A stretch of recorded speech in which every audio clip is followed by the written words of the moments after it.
রমজানে বাংলাদেশের ব্যবসায়ীরা পাল্লা দেন মূল্যবৃদ্ধির। এ নিয়ে দেশ জুড়ে সাধারণ মানুষের মধ্যে চলতে থাকে সমালোচনাও। তবুও প্রতি বছরই দেখা যায় একই চিত্র। সরকারিভাবে মূল্য নিয়ন্ত্রণের চেষ্টা করলেও ব্যবসায়ীরা থেকে যান ধরাছোঁয়ার বাইরে। নিত্যপণ্যের এই মূল্যবৃদ্ধিতে সাধারণ মানুষের মধ্যে চলতে থাকে হাঁসফাঁস। তবে মধ্যপ্রাচ্যের দেশ কুয়েতে দেখা যায় ভিন্ন চিত্র। এখানে রমজান উপলক্ষে একের পর এক দেখা যায় মূল্য ছাড়ের প্রতিযোগিতা। সুপার শপগুলোতে গেলে দেখা যায় রমজান উপলক্ষে রোজার প্রয়োজনীয় পণ্যে দেওয়া হয়েছে বিশাল মূল্য ছাড়।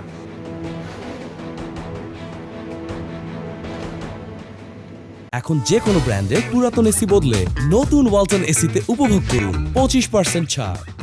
মধ্যপ্রাচ্যের এই দেশটিতে অধিকাংশ পণ্যের চাহিদা মেটাতে নির্ভর করতে হয় আমদানির ওপর।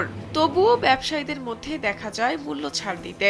সুপার শপগুলোতে চাল, ডাল, তেল, চিনি ও ফল সহ নিত্য প্রয়োজনীয় যেসব পণ্যের চাহিদা রমজান মাসে বেশি থাকে সেগুলোতে দেখা যায় বিশেষ ছাড় দিতে। কিছু কিছু পণ্যে 50% পর্যন্ত ছাড় দিতে দেখা যায় বড় বড় সুপার মার্কেটগুলোতে।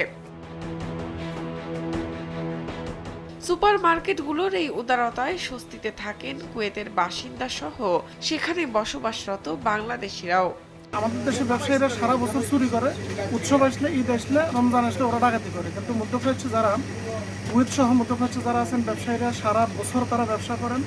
উৎসব আসলে ওইখানে ওনারা প্রত্যেকটা জিনিসপত্রের দাম অফারের মাধ্যমে বিশেষ মূল্য ছাড় দিয়ে ওনারা এটা আপনার কাস্টমারদের মনোনয়নের জন্য, কাস্টমারদের সুবিধার জন্য এটা করে থাকেন।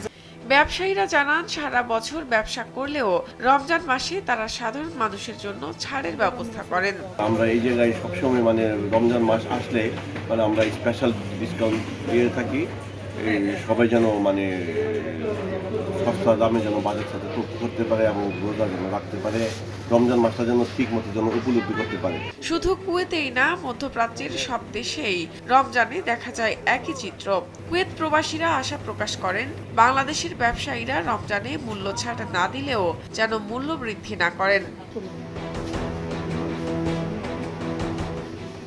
শাহনাজ পারভীন, কালবেলা।